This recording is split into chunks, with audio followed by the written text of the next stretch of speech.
اویشما عبداللهیوا مادر 72 ساله شراف‌الدین گدایف رهبر جنبش اپوزیسیون اصلاحات و رشد تاجیکستان میگوید کارمندان شعبه برق نویه فرخار نیمه دوم روز سه شنبه 11 اکتبر سال 2023 تقریبا ساعت 16 آمده سیم‌های برق خانه‌اش را در مرکز این نویه بریدند و انتقال برق را به خانه او قطع کردند. مسئولین شبکه برق و دیگر مقامات نویه فرخار تا کنون این قضیه را شرح ندادند. تعقیب و فشار به نزدیکان فعالان مخالفین و فعالان جامعه در تاجیکستان به یک امر معمولی تبدیل یافته کسی را به حیرت نمی اندازد. تا کنون درباره بازداشت و بازپرسی توسط ویدیوها، محکوم کردن فعالیت‌های سیاسی و اپوزیسیونی نزدیکانشان و حتی محکم به زندان کردن خویشاوندان فعالان اپوزیسیون تاجیک خبرها به دست می‌رسد. ولی چنین به نظر می‌رسد که قطع انتقال برق به خانه مادر شراف‌الدین گدایف نخستین مورد بریدن سیم برق خانه نزدیکان فعالان اپوزیسیون در تاجیکستان است. اویشما عبداللهیوا در منزلش در مرکز نویه فرخار همراه یک نبیره نابالغ 12 سالش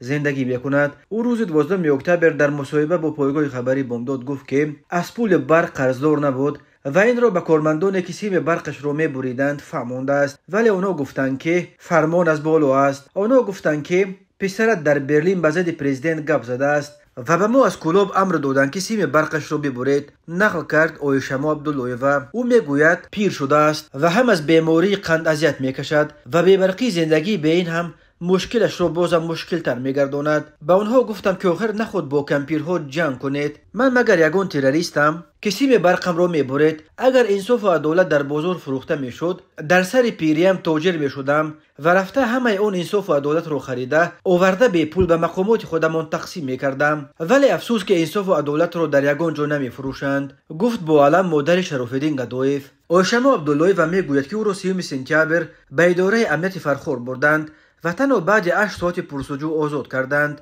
ولی می افزاید اویشما عبداللهیوا از وقتی از تاجیکستان رفتن شراف‌الدین اینک 11 سال باز ما همیشه تحت تعقیب و فشار زندگی داریم. هرچند میگویم که پسر من که یک مرد برکمال شده است 38 ساله است و خودش مسئول رفتار و گفتارش می باشد، ولی بکی گویم راست طاقتم توق شده است. از بی‌خطری هم خیلی ترس دارم. روزهای 28 29 سپتامبر سال جاری در روزهای سفر پرزیدنت تاجیکستان امامعلی رحمان به برلین گروهی از فعالان اپوزیسیون تاجیک در پایتخت آلمان چند تظاهرات اعتراضی دایر کردند.